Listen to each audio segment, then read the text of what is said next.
few days ago about the Radcliffe Wave, and I have that if anybody's interested in doing that, if we are finished with everything else. But it doesn't sound like we are. It sounds like we've got a fairly full evening. So Randy, would you like to start us off?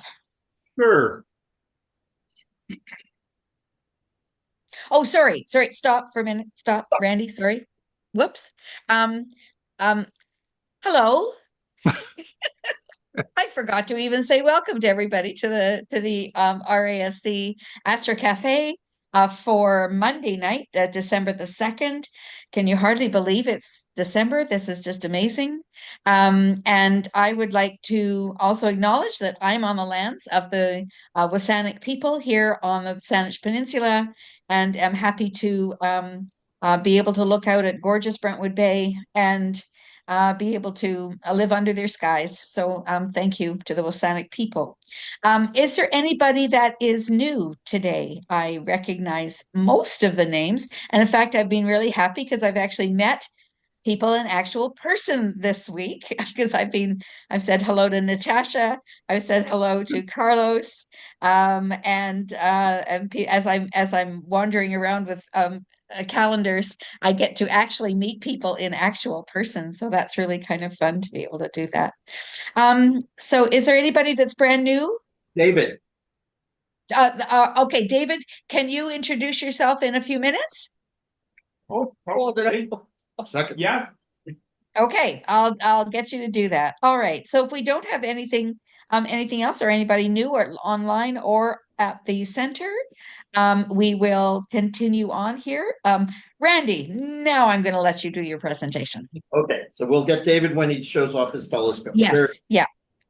Very good. Okay, I am sharing my screen. And we're going to go F5.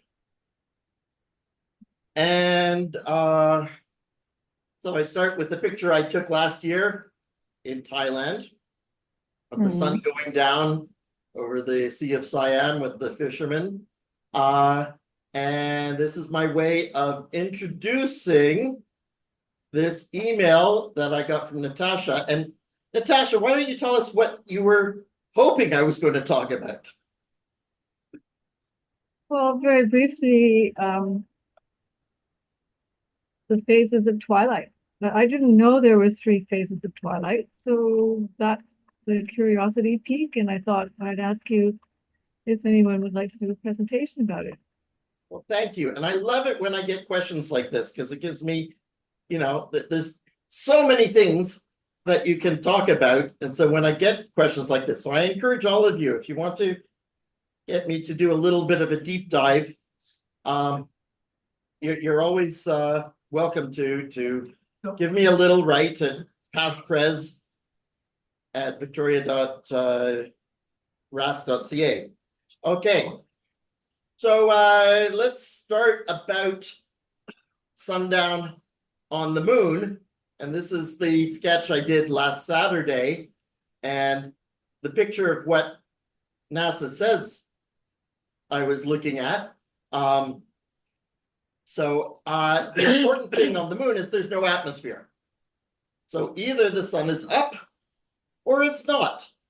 And so, and you can in fact even see this because this photo here was set for, I think, 5 in the morning. And here I was sketching up past 6 in the morning. And you can see that the, that little pinnacle, where'd my mouse go? There we go. That pinnacle there is a bit longer on my picture than in the NASA picture. And you do see these gradations of gray here, but that isn't because of the sky getting darker. The sky is dark, okay? But what you're seeing there is just the angle of the sun against this curved surface. So Ptolemaeus is big enough that the curvature of the moon is going to change the angle from the sun side to the dark side. And so you are just getting, tiny shadows from the roughness of the ground there. But you go across and it's just dark, no light. Whereas on Earth, of course, once the sun goes down, you still have light. So, let's start talking about sunrise and sunset. It's kind of tricky because, what you would like to do when you're doing the modeling of the planetary orbits and all those parameters is you'd like to say, at what time does the center of the Earth attach to the center of the sun, so that it is horizontal. And of course, that's not very useful. We're at the surface of the Earth. And as we look towards the sun, we don't care about when the middle goes down to 0. We have to add half the diameter of the sun so that what we're interested in is when does the top of the moon go below the horizon. So there's already one little correction for that 1/4 of a degree. The sun is 1/2 a degree, so it has to go down an extra 30 or so seconds of arc. But if you just used the atmosphere-free Earth, what we would actually see is the sun above the horizon by more than the size of the sun. And that's because the sunlight, so the actual position of the sun, is below the horizon because it gets refracted, just like the light gets refracted in the lens of your telescope. Okay, the atmosphere is a transparent medium which has a lower than speed of light speed, and it refracts, it bends the light. And in fact, when you work it out, it depends on the humidity and the temperature, but on average, the refraction is about 0.6 of a degree. So 30 something seconds of arc. And so you have to figure that the sun is really 56 minutes below the horizon when we just see the top. Fascinating. Well, why doesn't it refract in the other direction? Why does it refract? Why does it refract down? Down. Because the density of the air gets larger as you get closer to the Earth. And the light always goes towards the more dense. Okay? So it's also the same in your lens. The light gets pulled towards, if it's a convex lens, it gets pulled towards the inside because there's more material there. Good question. Good answer. Okay, so here's John McDonald's amazing picture, and because he is nice, he also put out whoops, that's not how how do I get that link? There we go. We're going to go to his video. I practiced this. I hope I can make it work. There's no sound. That's a blessing. How do I make it play? There we go. So in 2011, he was on the Caribbean Sea on a ship. And he took, I don't know, pictures that were a second apart or something. And so this is his video. Now watch very carefully. And it's going to turn green. Whoop. And then it goes down. Isn't that fantastic? I have been to sea quite a bit for my work, and I still haven't seen a green flash. It's one of those things that's on my list. Oh, wow. Depending where you go, it's there every night. Where is it every night? Hawaii. It's there. Oh, well, yeah, well. My work is off British Columbia. Anyway, I gather, I don't actually know a lot about how the green flash works. So that's a topic for another evening. But let's go back to the presentation.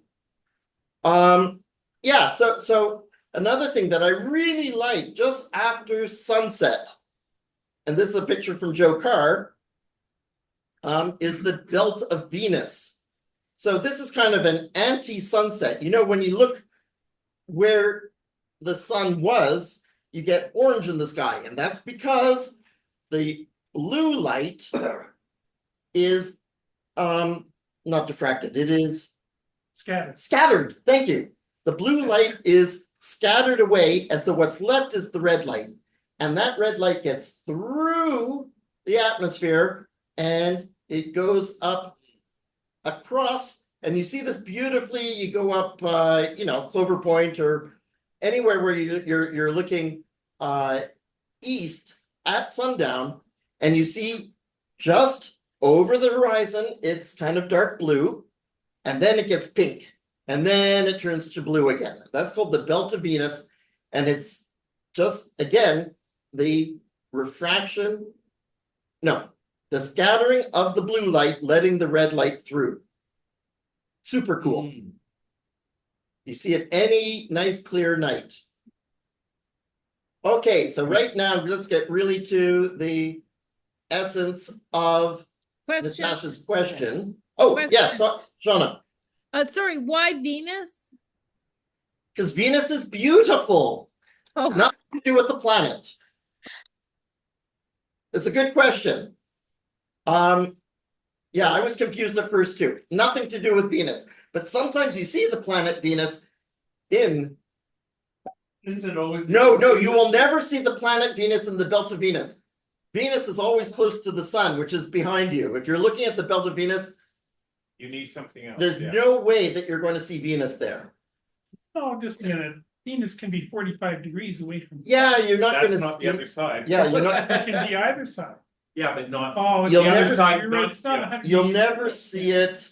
Yeah. Never 180 Yeah. degrees. Right. Okay, so these are the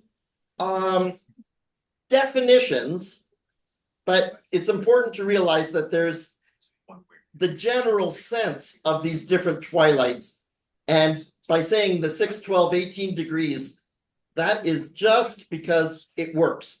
Oh, another thing that's important is twilight. So civil twilight, nautical twilight, astronomical twilight are periods, whereas when you say dawn for sunrise or dusk for sunset, those are points in time, okay? So civil dusk is the point in time when the center of the sun is 6 degrees below the horizon, okay?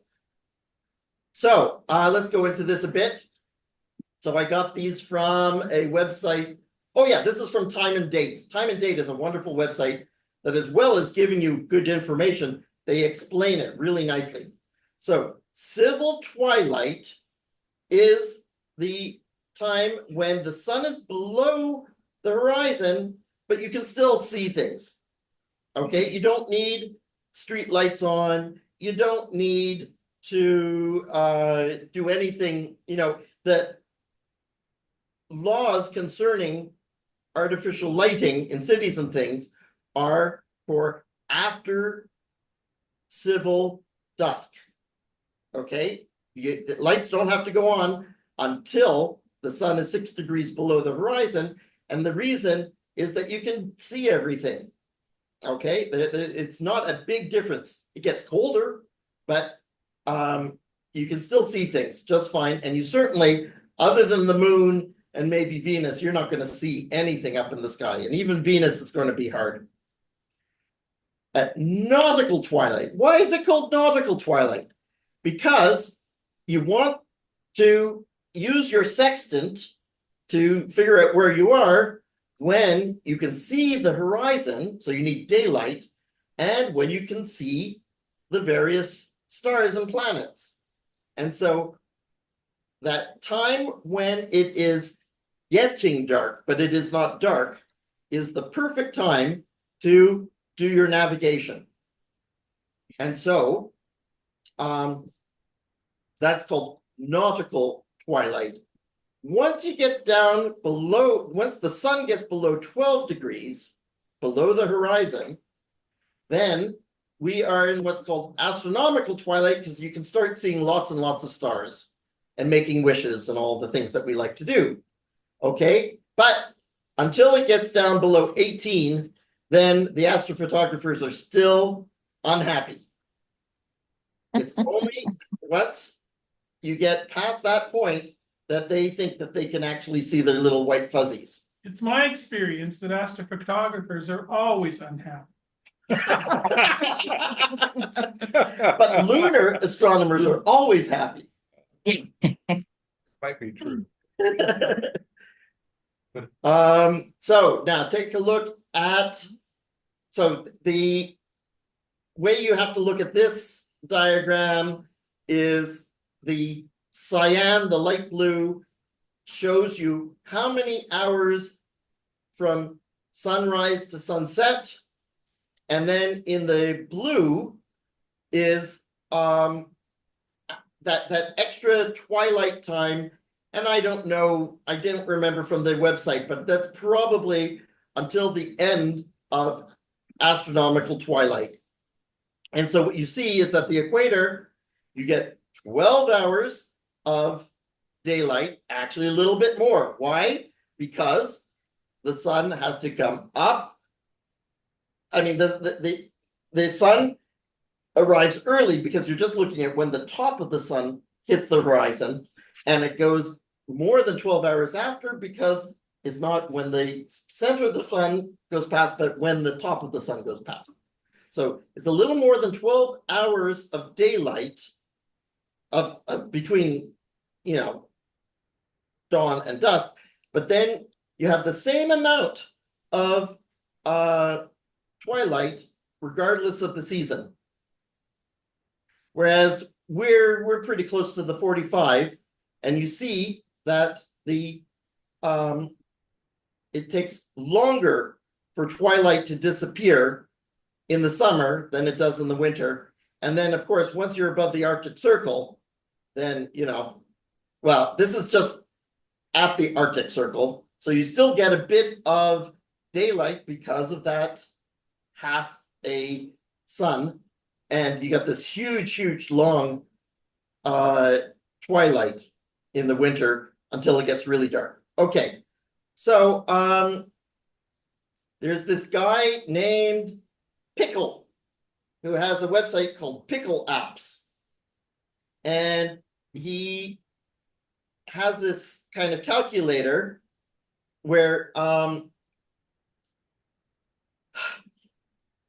what we're doing here is we are looking from we're looking towards the east. Okay, you're looking towards the east. So this is the horizon.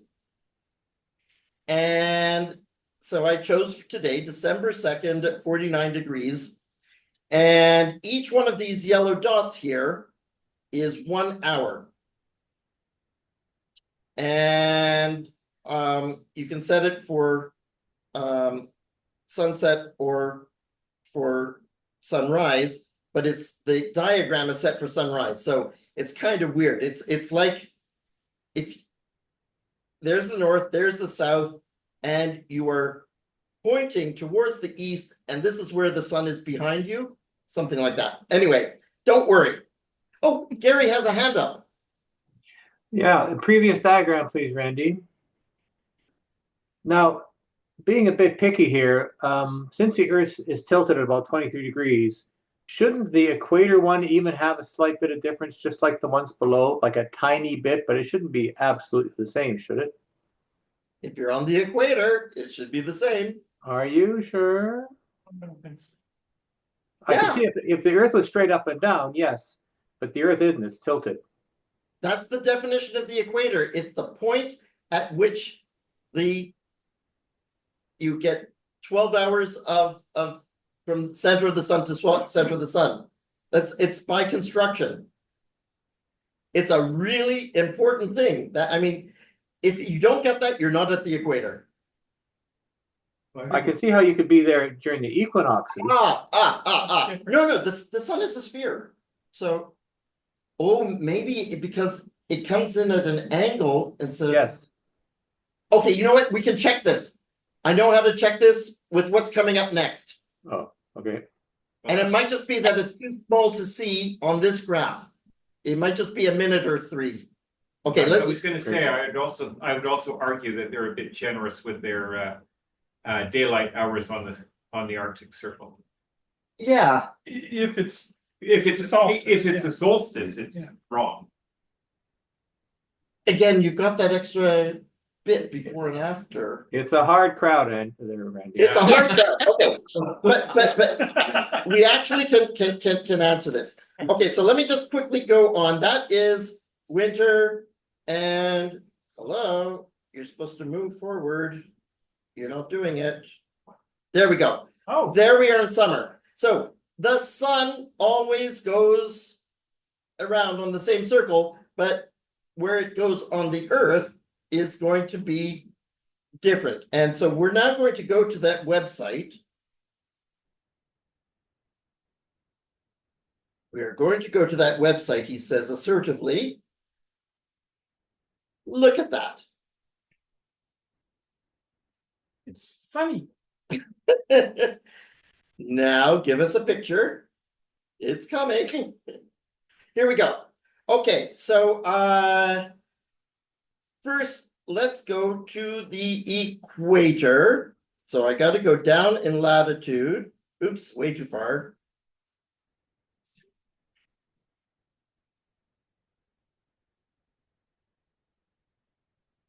Okay, we're at the equator and the They're on January the 1st. on January 1st, sun rises at 6 and sunset is at 6. Okay, then we're going to go. So here we are, April 1st. Sunset is at 6. Sunrise. Yeah, so it's on your equinox, it's gonna be the closest to the center line on that chart, and it will move left and right, depending which season it's in. But one thing to look at, so this first duration here Yeah, so. is that- the duration of golden hour. I didn't talk about golden hour, but photographers love it when the sun is nice and low. And so they're saying that in the spring, the duration of golden hour is 24 minutes. And if we go to northern winter, so let's move forward to. Oh, no, to summer. That's what we wanted. So June 30, close enough. Then 26 minutes. So you get 2 extra minutes of golden hour. They're like happy hour. That's like happy hour, but at 6 in the morning. Okay, anyway, but this is not really what I wanted to show you so much as what's happening around here. So we are going to, oh, I don't want to go to 60. We're around 50 degrees. Okay, great. So there is the halfway point. Remember, this is every hour. And as we go back in time, so that is April 1, Where you're almost at the. and now 25, 24, 23, 22, 21. Okay, so here we are at the equinox, and you see that there is it's right when the sun is in the middle of its path across the sky that it also is going to It's at the horizon. it's at the horizon. Yeah, this is noon. That's noon. And so it's 1, 2, 3, 4, 5, 6 hours. Whereas, so noon is up here. That's when the sun is at its highest. So you're looking at the moon. Sun. You're looking at the sun. What would I do without you, Chris? You would confuse the sun and moon and wreck your eyesight. Good one. Yeah, I noticed the telescope still has its label saying "Don't look at the sun" on it. That's when we get to the sun. Okay. You know what? I'm gonna spend too much time on this and I'm getting too geeky. Let's go back, finish off the talk just with a couple of pictures. So back to Natasha's question. At sunrise or at sunset, it's really not at this time, but when the top of the sun hits the horizon. And it really is quite a bit below the horizon if there were no atmosphere. Now, that light continues to bounce off in the sky at civil twilight when it's 6 degrees below. Then you can start seeing the first star and make your wish. Nautical twilight, you can still see the horizon, but you're starting to see a bunch of stars. So you can look all around in different directions and you can figure out with your sextant where you are. Astronomical twilight is when they start popping out, and it's only after the sun is below 18 degrees below that even in a dark place that you're going to see your magnitude 5 stars naked eye. And this is it. This is the last picture. This is how much time we have in each of these zones. The red line is the noon, which you notice is not perfectly flat. That's the equation of time, and that's for a different talk. Although Shauna is threatening to talk about her sun compass, and you have to know the equation of time for that. So, but that's another talk. Then here we are at sunset, or sunset would be up here.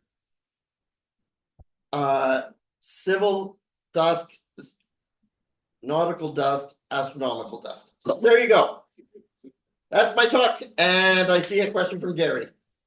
So I'm giving a rebuttal to astrophotographers never being happy. We are happy when there's clear skies, there's no wind, and all of our gear is working. And that's at least 10% of the time, I suspect. I've seen some good pictures. It must happen sometimes. Well, I think you're confusing summer with clear.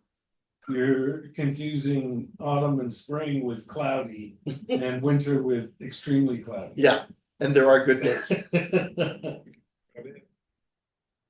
You only get 4 hours in the summertime.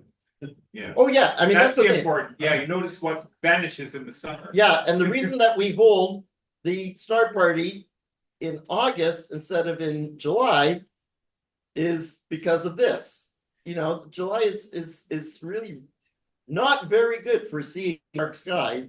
So the further away we get from the summer solstice, the more time we get to play with a dark sky. And as soon as you go further north, that gets lessened. So, you know, talk to anybody who lives in Edmonton, where it doesn't get dark for ages, truly dark for ages in the summer. Well, there is no Right. night, yeah. Yeah, there is no night for quite a while. Well over, I think, a month and a half, kind of thing. Randy, thanks for finding that pickle app. That's wonderful. cute. That's really a good way of improving our understanding. Yeah, Randy, I was just going to say I like the very simple graphic with the sun, you know, kind of below the horizon and showing the differences. I think, you know, for younger people, and think that's a really nice, just very simple graphic that makes a difference. Yeah, thank you. Are there any other questions for Randy? Natasha, did you get your answer? I did indeed, and I agree. I love that very simple graphic that you just referred to, Lauri. No, super. Thanks, Randy. Thank you, sir, for the question. I get to have my coffee now. Yeah. All right. Why don't we go to Dave with some photos? Not really. Can I share the screen? I've got a, Oh, you're not just an image on the screen. yeah. And he's not on Maui, you notice. That's right. That's right. I'll get you set up. Dave. Why don't we go somewhere else and then No, it won't take any time. just go to the Zenfolio? Well, Won't take time. I was just there. Oh, they gotta do this. And escape.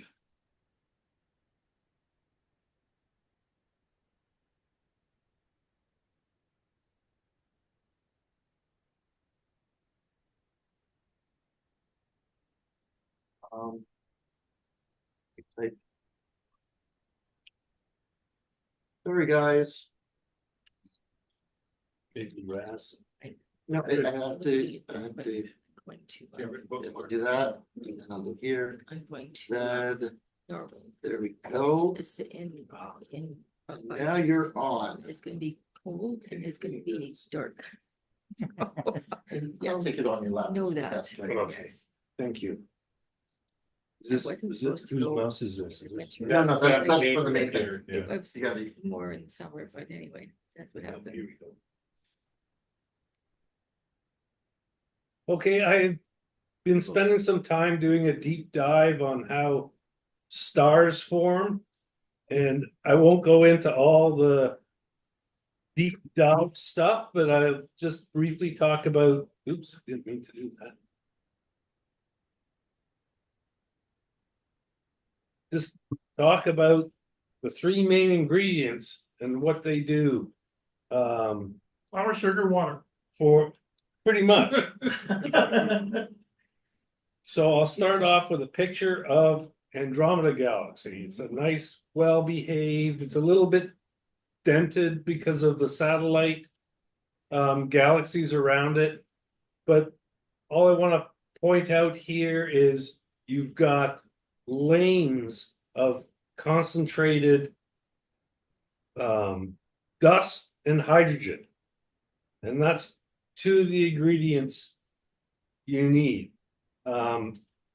What they do is they form a fluid, and it actually gets drawn in to the center of a galaxy, and it gets spun around. And what the hydrogen and the gas are is it's slowing the angular speed of the hydrogen and the gas as it gets towards the center, pulled towards the center by gravitational effects. And most of the places it's nice and even, but you can see in some parts it actually gets a little bit turbulent. And it's not just if it's moving too fast, helps generate eddies and mixing up the hydrogen and the dust particles, and you get star formation. And we can always see where the star formation is occurring because we get these red beacons that are a result of the new stars that are formed lighting up the hydrogen. So you can see how there's lots of parts of the galaxy where there's what we call dark nebula, where star formation is not happening very fast, and you get parts of the galaxy where there's bright nebula, where there's a lot of stars being generated. Now I want to show another image. So we're in one of these spiral arms, and we can photograph some of the dark nebula that's around us. And here's a good one.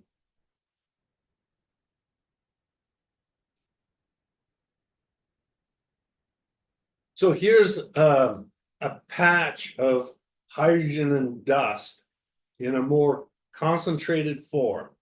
Now, one of the ingredients is, of course, hydrogen, which is what we're trying to compact into a star. And the other thing is this dust, which is going to help us along the way. And how does it help us? Well, in order to create a star, we actually have to counterintuitively make it very, very cold.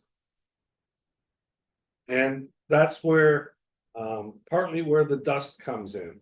So what the dust is doing in this cloud is it's blocking all the light coming into the center of the cloud.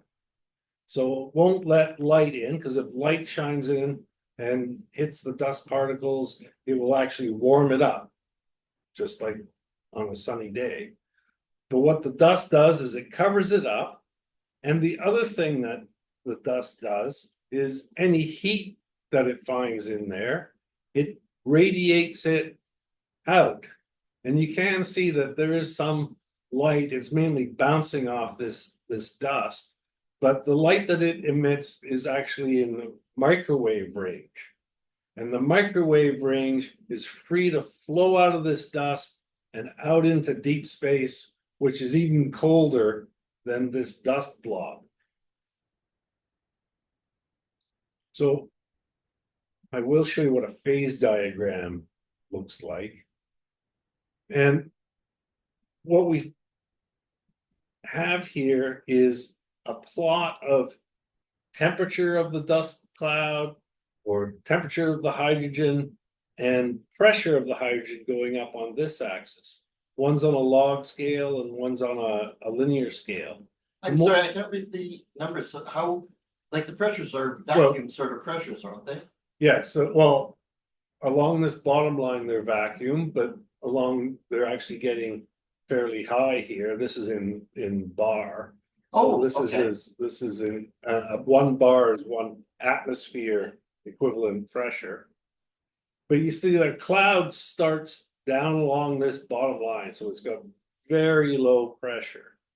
And this mixed up with this dust cools it, and it drops its temperature all the way down to like 15 degrees. It could be even the single digit Kelvin. And so very, very cold. And it's emitting that heat to deep space, which is only about 3 Kelvin. So that's where it's provides a refrigerator to the point where essentially the hydrogen can condense on the dust particles. And that indeed is what's going on in that previous image that I showed. This way. Oh. Like condense, you mean a gas, Like condensing, like dew, like a yeah, like turning into liquid. Yeah, kind of a accretes together, liquid. doesn't it? Yeah,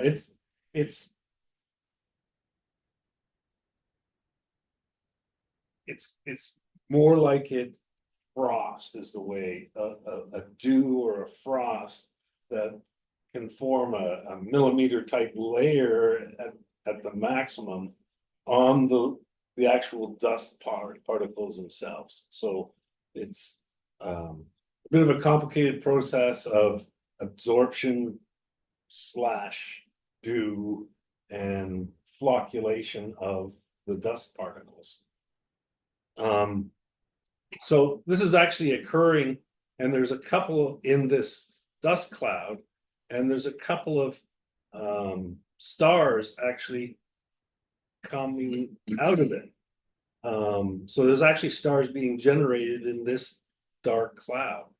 So what you can see around the edges is a lot of swirling and eddies and a lot of sort of wind, if you will. There's a lot of weather going on in this. And because the last ingredient that we need is these eddies and swirls and currents. And some astronomers have taken, of course, that cloud's on a very big scale. Wow. Some astronomers have done some simulations throwing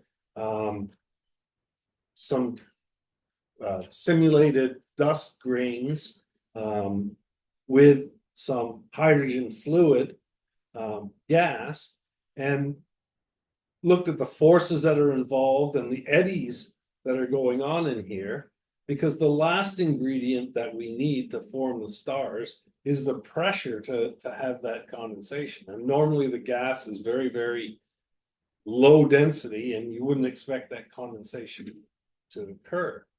And going back to that phase diagram, as it gets colder and these swirls occur, these eddies concern, the density can, the pressure can jump and the density can jump up. And it's got to move mainly vertically initially. So it has to be a cold process. Because in this phase diagram, there are regions. And down here, we say that hydrogen exists as a gas. Left to the right of this line down here. To the left of the line, it's a condensed, like a solid or a liquid. And then if it gets heated up too quickly, it'll turn into a gas and the star, all our work will be done and the star will be gone. So it has to progress up in pressure first. But then it gets to a certain point in condensation and aggregation where we actually get a body that's big enough to start pulling more hydrogen in via gravity. Now that can't happen. If that happens too soon, it'll just heat up the sphere and the sphere will disappear. But if the pressure is allowed to build up before it starts really bringing in gravity, once we're above a first certain pressure, we'll end up in this area called a supercritical phase. So it's neither a liquid nor a gas. And on this diagram, there's a dash that separates it. So it's, if you're on this side of that line, you would say it's a liquid, a compressible liquid. If you were down on this side, it's a dense gas. But where we have to end up here is where the star exists. So most of this hydrogen aggregation occurs by gravity as it goes up in this direction. And where it ends up may not be where you might expect the stars could be. They're actually, if you ever had a chance to play with mercury, I know it's a poison, but maybe some of our older As people, as kids, you play with mercury. It wasn't a poison then. Correct.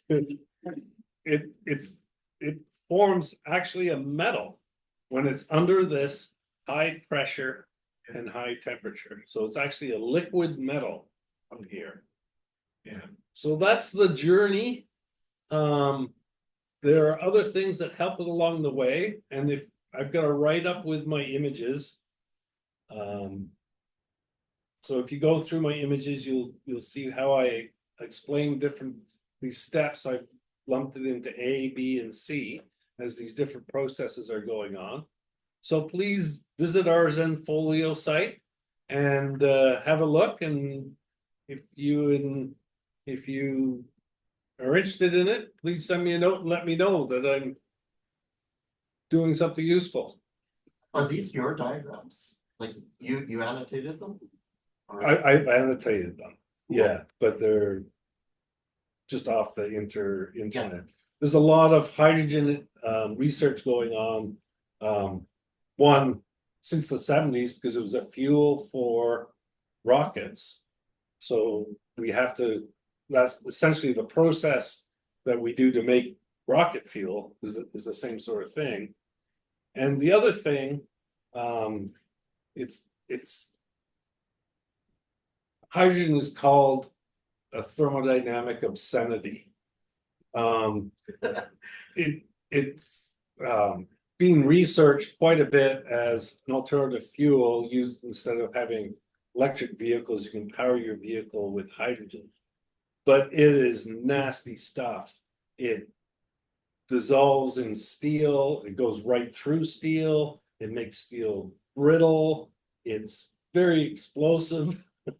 There's a lot of issues with hydrogen, and there's a lot of research that needs to take place on hydrogen to actually make it power car safely. But anyways, Toyota does sell one. yeah, There are not many around, but yeah. They actually don't sell them. They only lease them and then they claw them back. Is that what they did? Because you could actually get hydrogen. Where was it? Shell was selling it, I think, for a while. Chevron at the corner of Mackenzie and Quadra. That's hydrogen. Yeah. In the Geological Survey of Canada, we have a natural hydrogen program just getting started. Yeah, that's been going for that. I used to be in that business, the hydrogen fuel cell business. It's darn hard to get fuel cells to work properly and for a long time. Yeah. and efficiently. And efficiently, yeah.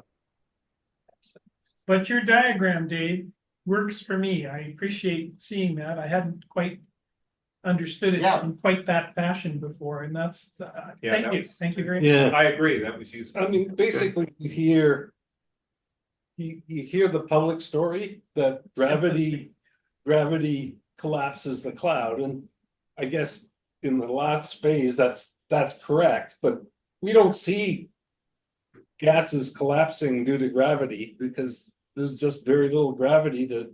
No, they've got to create the gravity, right? Yeah, Yeah, exactly. That's that chicken in cool the egg. condensation Right? is new. Well, I thought this work, this 2016 work, I've got the reference in there, but if you're technically minded, read it. It's quite interesting. Thank you. Okay, stop share. Hopefully that was. Thank you, David. Yeah, welcome. that was really I mean, I'm now going to have to say something different, when I say how stars are formed. Oh, darn. Okay. I won't show the graph though, so it's okay. All right. We have got a new member. David, would you like to introduce yourself a little bit, and then I guess we're having an anatomy lesson. Is that what we're doing? Oh, that's what we're doing. David's anatomy. Not David. No, not my anatomy. The telescope. My anatomy is complicated lately. But when I was much younger in Montreal, I was interested in astronomy, and I used to be a member of the society in Montreal. Ambient light prevented us from seeing anything except about the moon, I think, for the most part. But I actually moved out to Victoria because I was going to study astronomy. And as a result, changes in my personal life, I went in a different direction. And I've been focused on that 40 odd years. And now here I am again. Yeah, just David, we got some people saying that they can't hear you very well. I'm wondering if the mic be put a little bit closer? Yeah. And David, I didn't get a last name. Sorry. Lion. Okay. Thank you. Okay. Yeah. So how long have you been in Victoria? Almost 50 years. Okay, you're not a newbie here. Very good. Nope. So were you caught up in the Apollo and all that stuff in the 70s, 60s? I remember Kahootic. Comet? Yeah, Yeah. the comet that The comet that didn't. would have been something like 73. Yeah. But yeah, I wound up out here and went in a different direction. Now I'm retired, trying to get back into this. What I'm going to do is I'll move the camera, And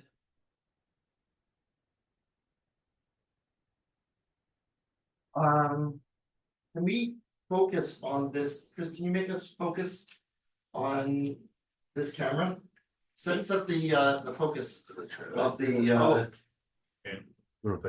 Zoom. Okay, does this work? Yeah, that works pretty well.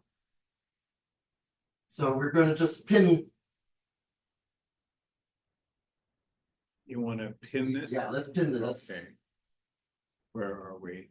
Into, Yeah. I guess that works. Or Sure. pin, actually spotlight for, Spot. that's what. There we go. Okay, so David, tell us about your telescope. Well, I don't know that much about it. I had one telescope previously, which was a Tasco reflector. Never saw a concluded with it. It went back to the store eventually.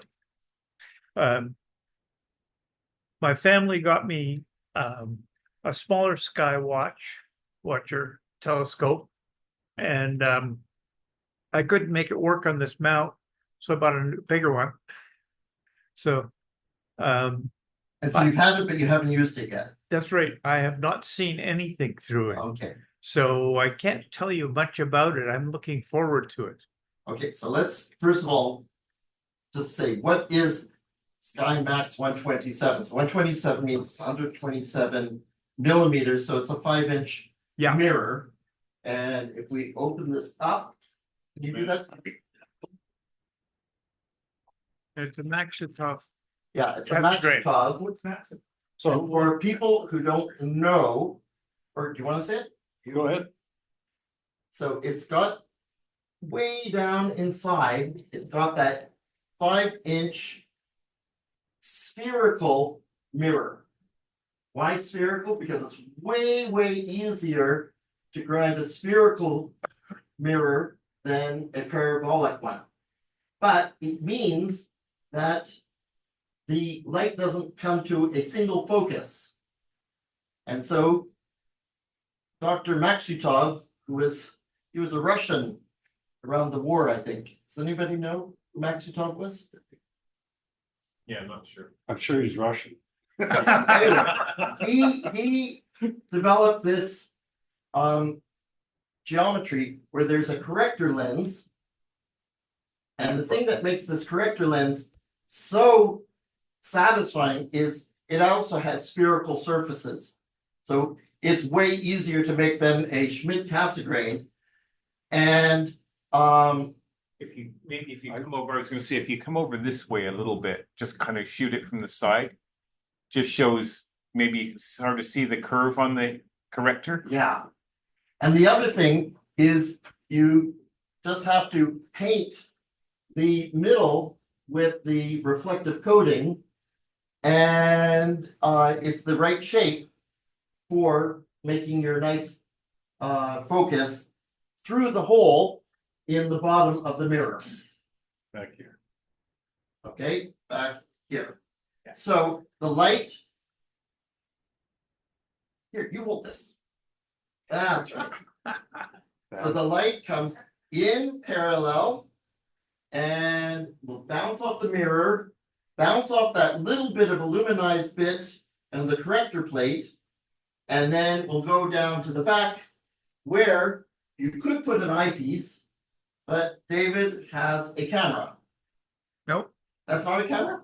No, it's just a blank right now. Oh, The where you put the eyepiece. that's where one would put the eyepiece. Yeah. Okay, Or the camera. now, so wonderful 5-inch telescope with which, well, what are the sorts of things that you can push with a 5-inch?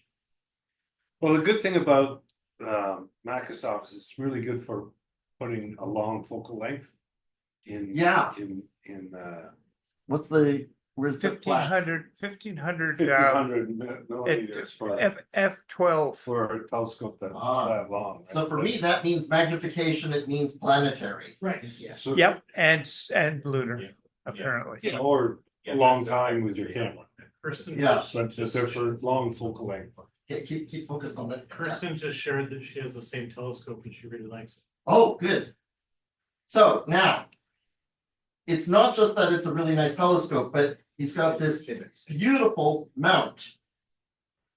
And so the thing about this mount is it's called an equatorial mount because if you line this axis up with the pole star, and this one is very nice. It's got a place for a telescope, so you can actually look right up it, so you can see the pole star. Telescope in it. Oh, it's already there. Yeah, nice. Look at that. I don't know how this is. I'm not a good camera. Anyway, so you would look up right up this axis, and you can set it against the North Pole, and then it's called an equatorial mount because this disc here is parallel with the equator. If the axis goes to the North Pole, this can rotate around the equator, and if you set it up with your clock to turn at the same rate that the Earth is moving the other direction, then whatever you're pointing at will stay in the view. So, and the other thing that's important is don't get a mount which is too light for your telescope. So this telescope probably weighs what, 5 kilo? About that, yeah. And you have to have a mount that's going to hold that. And so this would be called an EQ5. That's a 3. That's a 3. Yeah, it looks like a 3. It's a 35. Yeah. Yeah, so I said it should be. I gotta say. And these terms, EQ3, EQ4, EQ5, they're not official terms, right? It's just. That's the brand name. No. The different brands will all say. It's also the carrying capacity. They're all big, they get bigger. Yeah. They can carry more as the number increases. Anyway, this one looks like it's the right size. And neon. Well, if I could just. Yeah, you talk. Don't give the engineer a camera. So the reason. I'll take that back. The reason why these can be handy for both visual and photography is if you look up anything in the sky, it'll have an address. Anything that moves with the stars will have an address. It'll have its right ascension. So if you can imagine this is pointed at the North Pole, then this axis is the declination, is the declination axis. And basically it tells you how many degrees away from north the object is. So if it's a long way from north, your telescope's pointed this way, and any object with this address would be below the horizon. Anything with this address will be just coming up the horizon. So the second part is the right ascension. Then the right ascension address just says when each object is most overhead if you were living in Greenwich, England. Right? So we have to do a time correction. But once you know it's how far away from north it is, and you get its other address to move the other axis, which is right here. Okay, so what they just did is he undid the clutch. Yeah. So that's really important, is you want to have a mount that doesn't just go under motor control, but you can unattach it. So that's really, I was wondering where the clutch was for this. Well, you can actually see on manual telescopes, there's 2 knobs. And those knobs are, they're kind of weird. You would put one here. You would put one Oops, there. here to turn the declination axis from the address that you read off of your atlas. You'd figure out, you'd move the right ascension till it was at the right level in the sky. And then once you had your object, the only thing you would have to move, according to a 24-hour clock, is the one right ascension axis. You'd only have to turn this way, and it would follow your object all the way around the sky as it goes. And this one has a motor, so it'll turn it at the right rate. So, and it even has a go-to, which it has a library of all the objects you might want to look at are in a database. So once you've got it lined to north and put the right address in, it'll automatically go to where in the sky you need to look to see that object, and it will take. And it uses a 12 volt. Uses 12 volt Battery power supply. supply. What do you use for that? I'm gonna get one yet. It won't. Well, no, you can do a lot without powering this. Yeah, but I'll get a Celestron or something, whatever people recommend. I'll look for advice on that. Because I'm familiar with portable power, having had several RVs, Yeah. but I I won't go lead acid. So would this be something you would consider taking up to the observatory sometime? Sure. Would that be? Yeah. There's lots of people who will help you set it up. What is the issue that's making you not use it yet? Well, I have so little experience. I've gone online and watched a number of videos, and I get the impression that some of them, the people are talking beyond their own capabilities. You know what I mean? But I don't have the knowledge base to sort of sort that stuff out. Okay, it's a beautiful set of gear. Like it should just work. Yeah. And there's no problem with it that's apparent. No, it's just me that's the problem in terms of feeling confident that I'm doing things the right way. But Dave is probably right. If you were to take it to one of the nights that we're up at the observatory, there are people who could help you, or we've got some very clever people who can. I'd be happy help to you do on that. a Yeah, clear no, night. that would be. Or the star parties up. Right? The counterpoint.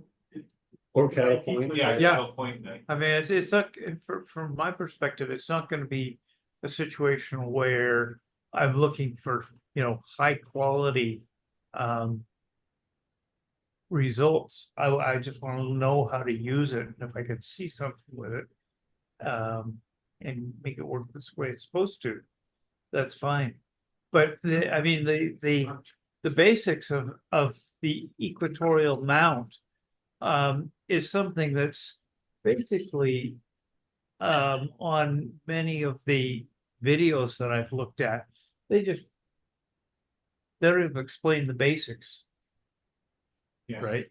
And Well, a few pointers. I mean, if you wanted to go out and try things with this, you may have noticed that it has a very helpful mark on here. Yeah, It's the for letter north. N, Yeah. right? So basically what you do is using a compass or something, figure out where north is and orient it that way. And then start fiddling around with it and see, you ideally want to see. You want to be able to see Polaris through here. So Yeah. you need to be familiar with the reticle that's on this particular polar scope.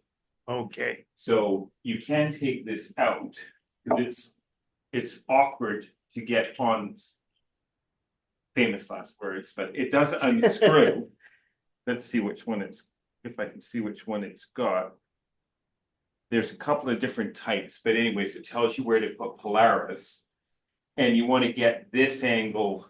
There's a scale on this side. Yeah. Which is the latitude, right? Yeah. Yes. So you want it to be right around 49, but that may not be quite right because it's also going to be level for that to work properly. And this one has a level right there. Oh, I hadn't even seen that. Yeah, so if you look here, there's a little circle spirit level yeah. right there. I'm used to those. Yeah, Yeah. and so, and of course you can adjust a leg, right? So if we're on uneven ground, you can do that. Yep. And even it up. So those are some things to become familiar with, I think. Yeah. Because you don't want to do this in the dark for the first time. Well, no, right? That's terrible. So Yeah, but I've- certainly, yeah, coming up to the observatory one night. I'd It love might to help do you that. to Yeah. develop a checklist and you go Yeah. through things sequentially. Because Yeah. Yeah, if you you have have, the wrong sequence, it's gonna be harder to do. you have the counterweights for here? Oh, yeah. Yeah. Can we Yeah. hear from David and Kirsten? Yeah, I just wanted to say, there is a beginners group, and in fact, tomorrow night, in actual fact, and even more amazingly, Kirsten, who's kind of beside me in the gallery here, she's actually going to be talking about gear, and she actually has a 127. She has exactly the same telescope you have. So I welcome you to the beginners group. If you let us know what your email address is, I'll pop a Zoom link to you tonight. Okay, it's David We'll do Lyon. it later. Yeah. Oh, Randy will tell you where to send it, Yeah. and we'll get you on the link. One thing I will tell you is, and I'm sure Kirsten will tell you this as well, when you're learning, don't bite off more than you can chew. You have actually a very good mount that will let you use it manually without any of the electronics. So as Randy mentioned, you can move the axes. I would actually recommend that you find things and locate things manually with the equatorial mount. Then you'll understand the axis of rotation and you'll understand the way it's moving. And then uh, don't even use the go-to at that point. Just turn the motor on and let it track. I see Kirsten nodding. We've kind of been through this with a lot of the beginners recently. Don't do too much at once, and No, and I- definitely That's definitely why- just That's why I brought it here. I mean, I've been trying to read stuff and my Yeah. eyes spin in different directions after a while. yeah. Reading only goes so far. Yeah. You And- have to do right. Yep. You have to do things. And I really don't want to, like, I haven't looked at anything with it. I haven't tried. No. And I don't intend to do that until I have some confidence that I can use things without breaking anything. And so, Yeah, I don't think you need to worry about that. So that's the one thing I said, join the group. We actually have a group of us that go down to Cattle Point. Kevin's there behind you, right behind Randy. And he's kind of one of the regulars. I pop down when I can, and Kirsten goes down. So there's a group of us that actually go down to Cattle Point. So you're more than welcome to join us there as well. I'd like to. I think before Christmas is probably not going to be. No, it won't be There's not going to ideal. be a lot of clear nights, so. No, Yeah, it won't be. and- But I'm gonna let Kirsten say something now. Yeah, I just want to just adding on to what David said. I mean, I guess I was just going to make the suggestion to you, like learning the telescope and learning the mount are kind of separate things. And going to what David said, like trying to simplify it as much as possible right at the beginning. And I would suggest same thing, just use the mount manually, just kind of get used to moving it and just kind of following objects in the sky. But beyond that, I was going to suggest the first thing that's really kind of simple to look at and fun to look at, and you'll learn a lot, is the moon. Yeah, and And that's and It's hard to lose. yeah, I mean, it's easy to find. It's hard to lose. And the nice thing about it is you can learn how to focus your scope, because the moon moves, of course, too, right? So you have to kind of follow the moon with the scope, and you learn how to kind of just use it and seeing the different features of the moon. And it's that is a really great kind of entryway to just kind of becoming comfortable with your scope. That way you're not like if you're trying to find some esoteric, Messier object that's dim and hard to find and all that kind of stuff, and you're getting frustrated trying to use the go-to or anything like that. Just don't even bother with any of that and just kind of get used to looking at the moon. Yeah, that would be my And Kirsten, yeah. just for context, because I don't know if everybody knows, when did you start using your telescope? How long Well, ago? well, the very first telescope that I owned, it was just a smaller version of the Mac 127. I got a Mac 90 millimeter on a very basic alt-az mount.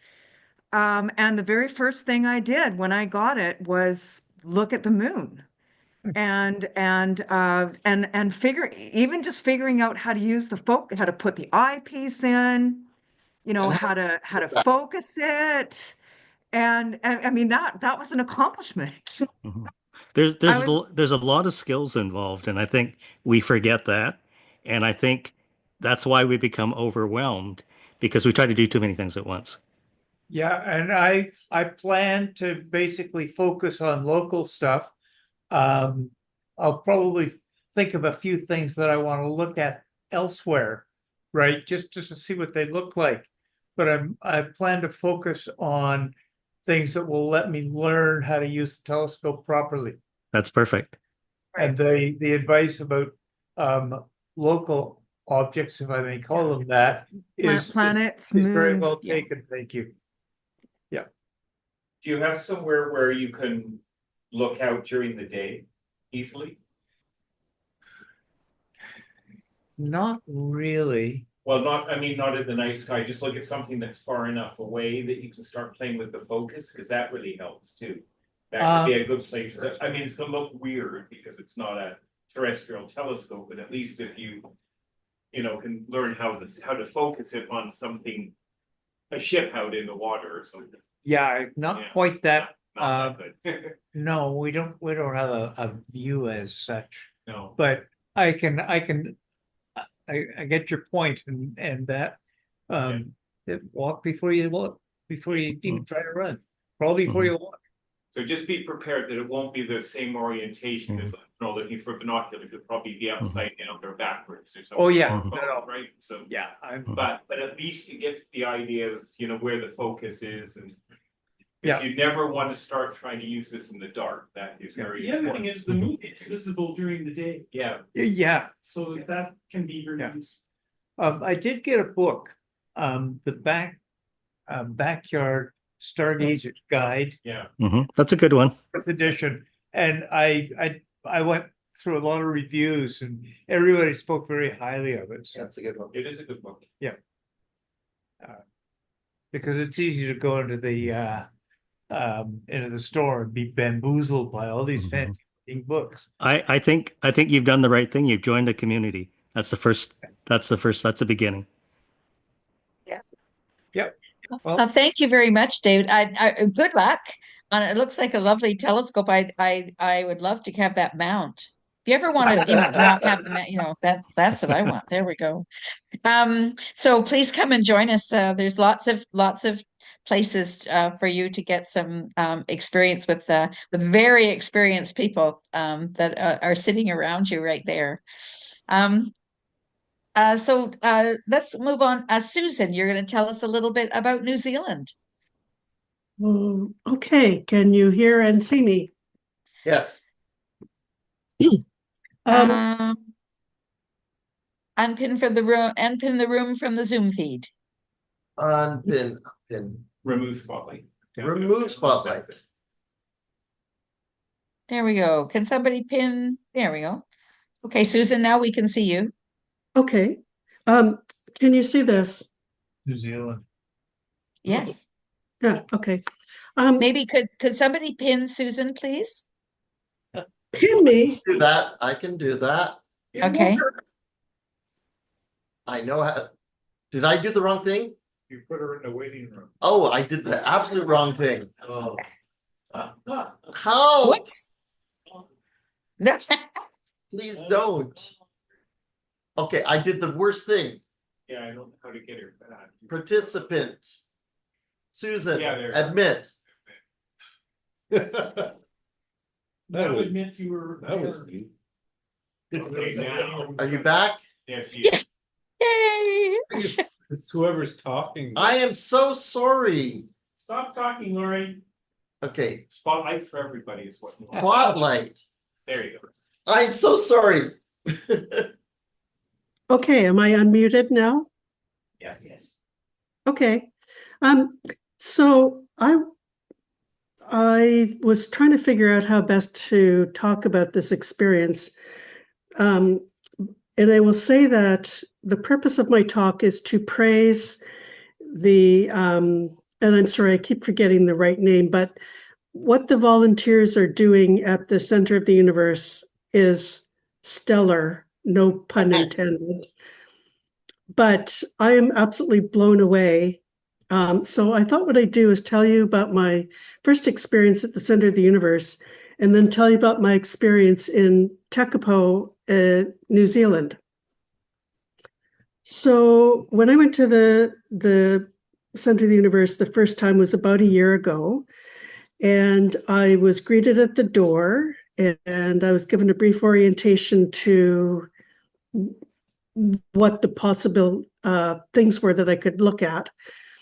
So I was introduced to the little, do you call it a museum?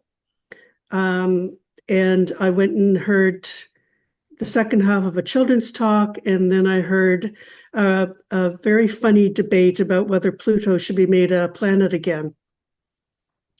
I was then taken on a tour of the actual telescope and shown how it worked and some of the history of it. And all that cost me was a little time to register to the event and get to it. So that was my very first experience there. Oh, and I think I bought a couple of posters in the shop. So just about 3 weeks ago, I was in southern New Zealand, and I was really looking forward to being able to see the dark sky. But being springtime there, I was frustrated by a lot of cloud. And the night that we actually got to Tekapo, it was about 3/4 of a moon, and it was clouding up. So anyway, I went to the center where everything happens, and there was a telescope, but no information about it particularly. There was a desk that took my $129. Yeah, you're already getting the story. So eventually the guy turned up, and we were given a down coat if we wanted it and some blankets.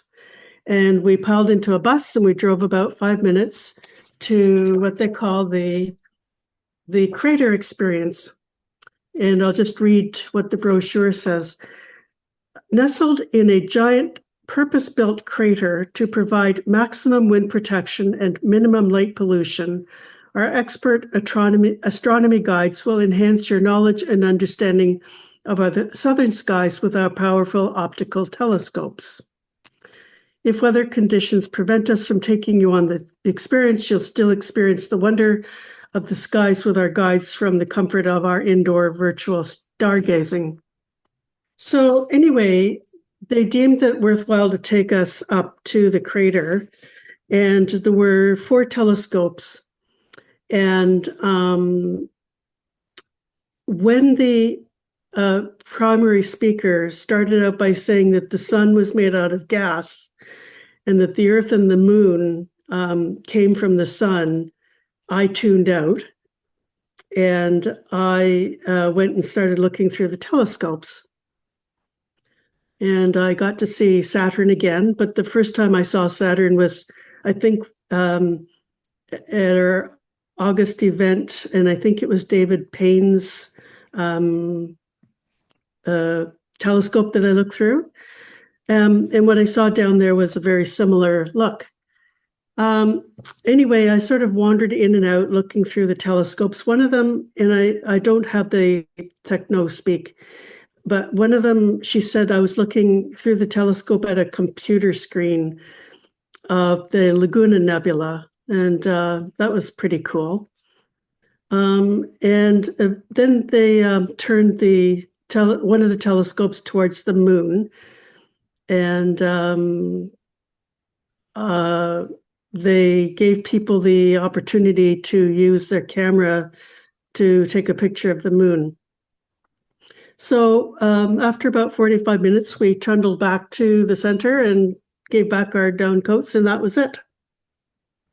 Wow. So as a result of that experience, I was just blown away about what we're doing here, or what you guys are doing there, and wanted to say, if tourists to New Zealand are willing to pay $129, I think people here might be willing to pay a few bucks for what we've got on offer here.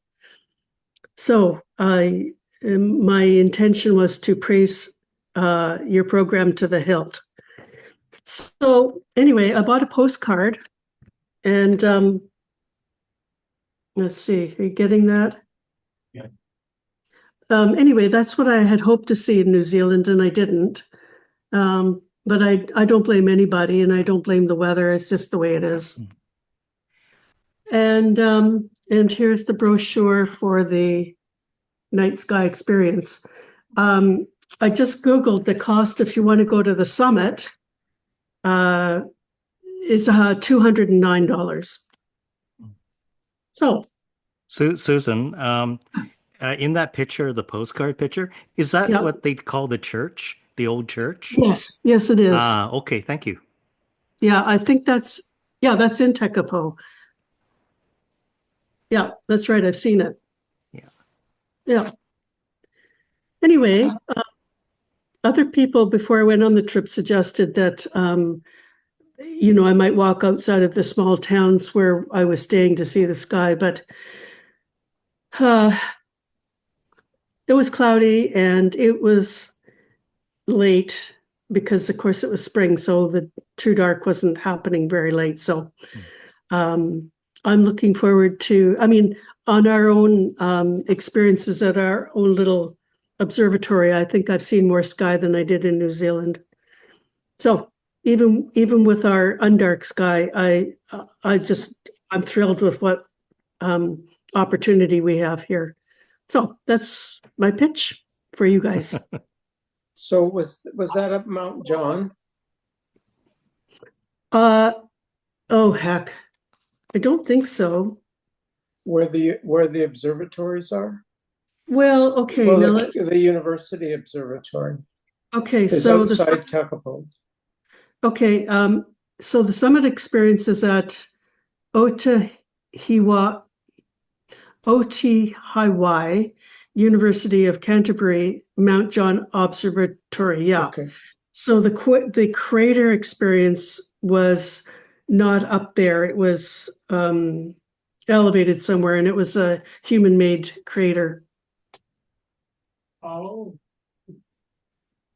Yeah, it wasn't a volcanic crater. It was something that they created with I forget what the walls were made of, but anyway, it was human made. Well, thank you, Susan. Question here.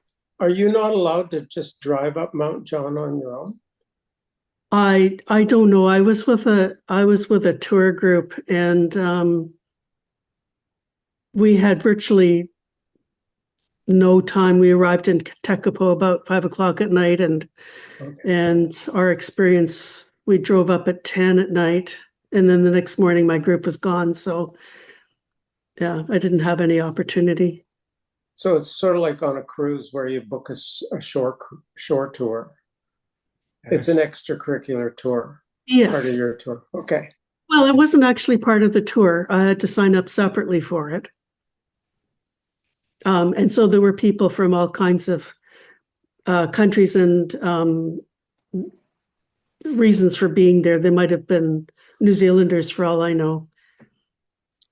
Yeah, but anyway, I gasp at the price.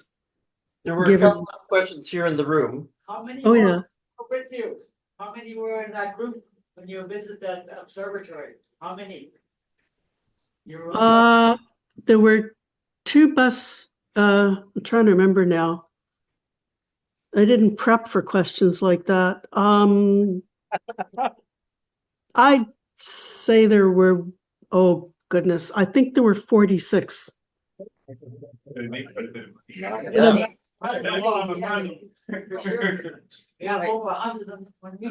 And then David is here. Yeah, I was just gonna offer a comment. My wife was born and raised in New Zealand. We've been a number of times, and your experience with the way things were done and organized and so on, is very much outside the norm. The Kiwis normally do things very professionally and I would agree with you. yeah. That was my experience overall. Yeah, I'm just surprised that Yeah. somebody seems to have gotten blinded by the available money. Yeah, I think that's it. Well, I'm just stunned that the very first thing she said was the sun was made out of gas. It's like that children's talk that I went to at our center, the 7-year-olds in the room knew more than I did. So I was sort of stunned at the assumption that the people there didn't know anything. And maybe that's true, but it's just, it's just interesting, such a different experience. So I don't want to overly be judged. I don't want to be too judgmental. And my intention was more like, boy, if people are willing to fork out money for that, then how much more are we deserving to ask for support? We're all going to be rich. Thank you, Susan. It's really nice to know that you had a good experience up at the center, and we're really trying hard to continue that and to actually get a little bit more cruise tours and day tours and things like that. So well, we'll be talking to you and start asking for money. Well, yes, we need that. We need the grants in order to be able to. I don't know. I mean, I paid 129 New Zealand, which is about 120 Canadian. I don't think it would hurt adults to pay $10 and children to pay $5. You're talking about a star party night? Yeah. Yeah, that's what they're called. Yeah. There has been a 15-year discussion about that's gone on, and one of the things is that Dr. Plaskett back in 1918 said that he wanted to have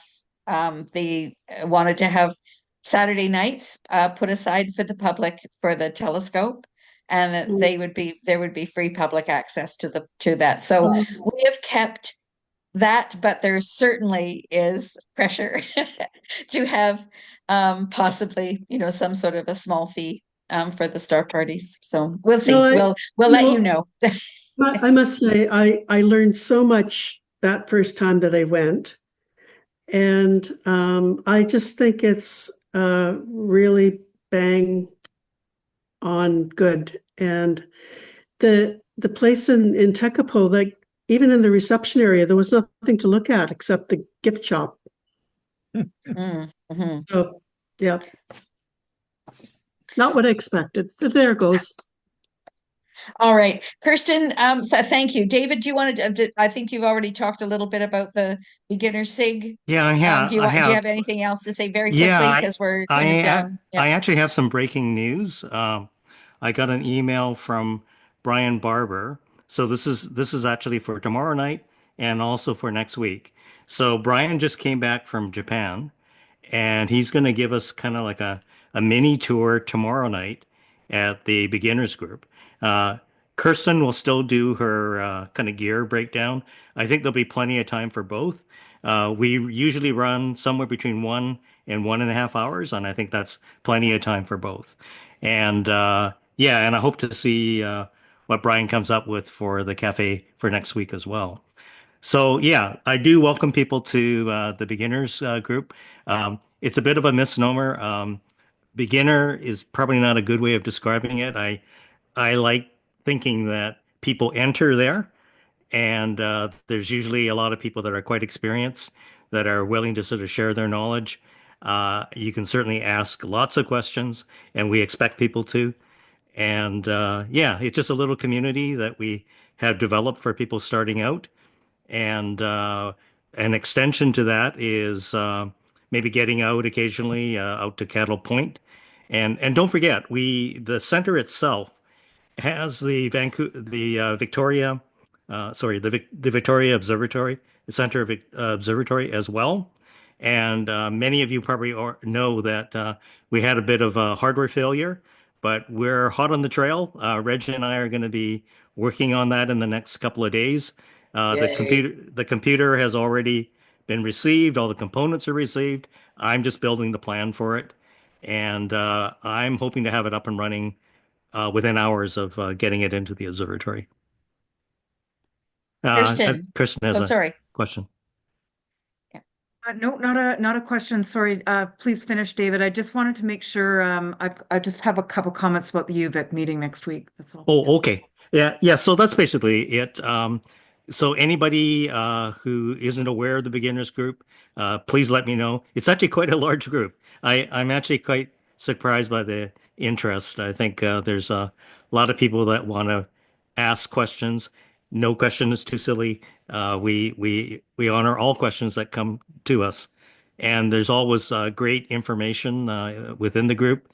I'm really looking forward to Kirsten's view. She's a relatively new astronomer, but I would say she's very accomplished as well. Great, thank you. Thank you. And moving on to Kirsten.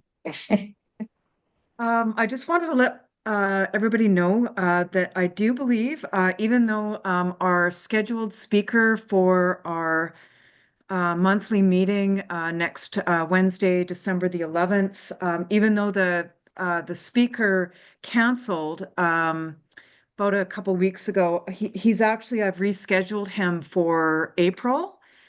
So that's good. But we have another potential speaker. I'm still waiting to get sort of the title and the abstract of what the speaker will be, the topic.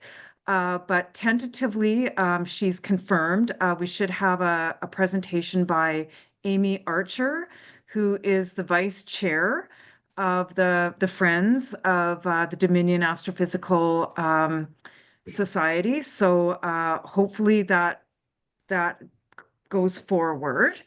So more information to come on that.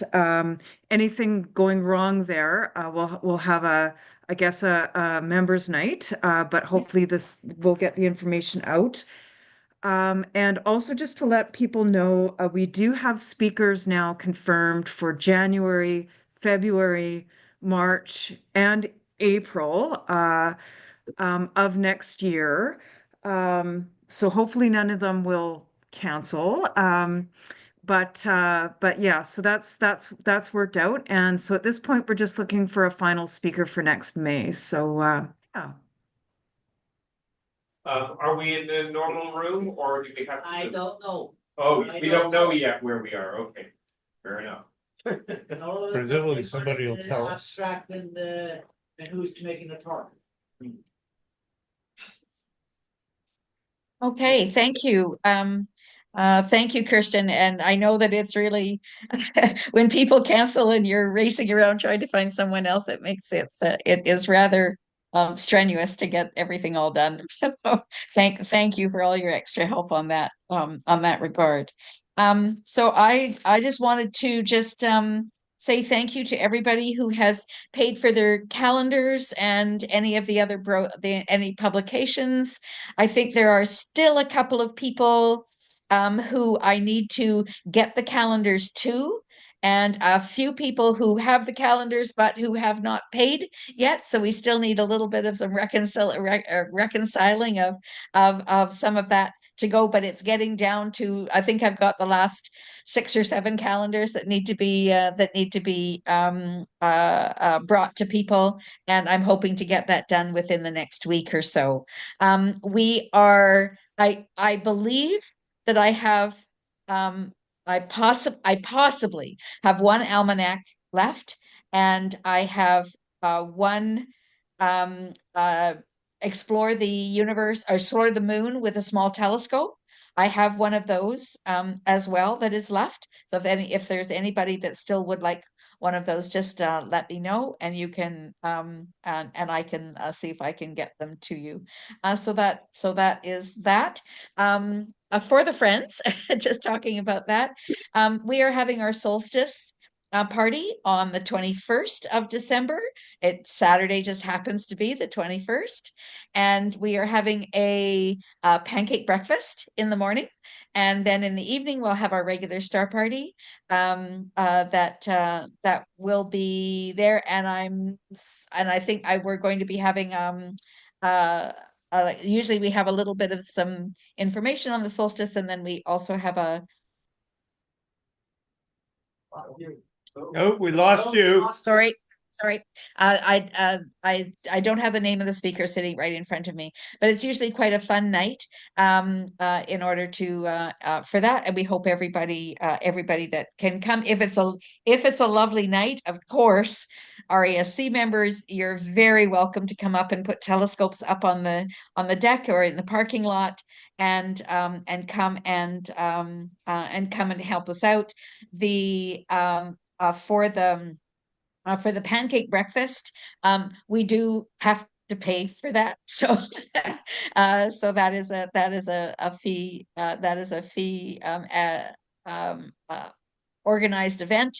And if it's nice, we'll put out a couple of the solar telescopes out on the deck as well during that time. But it is December the 21st, so possibly not. So we'll see what happens with that. Does anyone else have any other announcements or anything? Chris Gaynor, would you like to have a last word as our esteemed president? Esteemed. Esteemed. Yes. Actually, I don't. Council meeting. Not a much. A great deal to say. Chris, council meeting. That's right. We have a council meeting. You're right. Next week is kind of busy, so we have our meeting on the 11th, wherever that's going to be. And Alex, they have not set the exam schedule yet. Is this what you're saying? I sent it off and I haven't received a reply yet. I can't hear you. We definitely will not be in our normal room. Yeah. I've been searching there, and there is an exam in that room on Wednesday, December the 11th at 7 p.m. Okay. All right. Anyway, so we have a council meeting on Tuesday, and and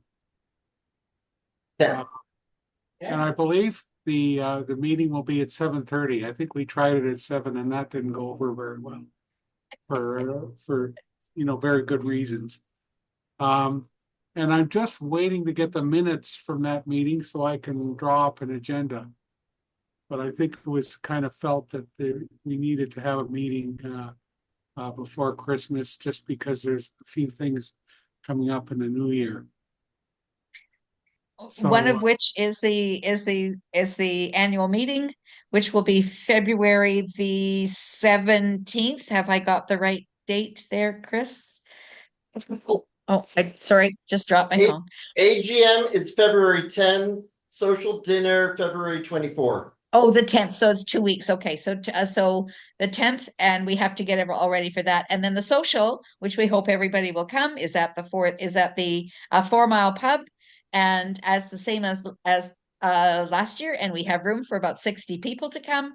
So please put that on your calendar, and we'll get after Christmas. We'll get the lists out, and people can start to put their name down for coming to that.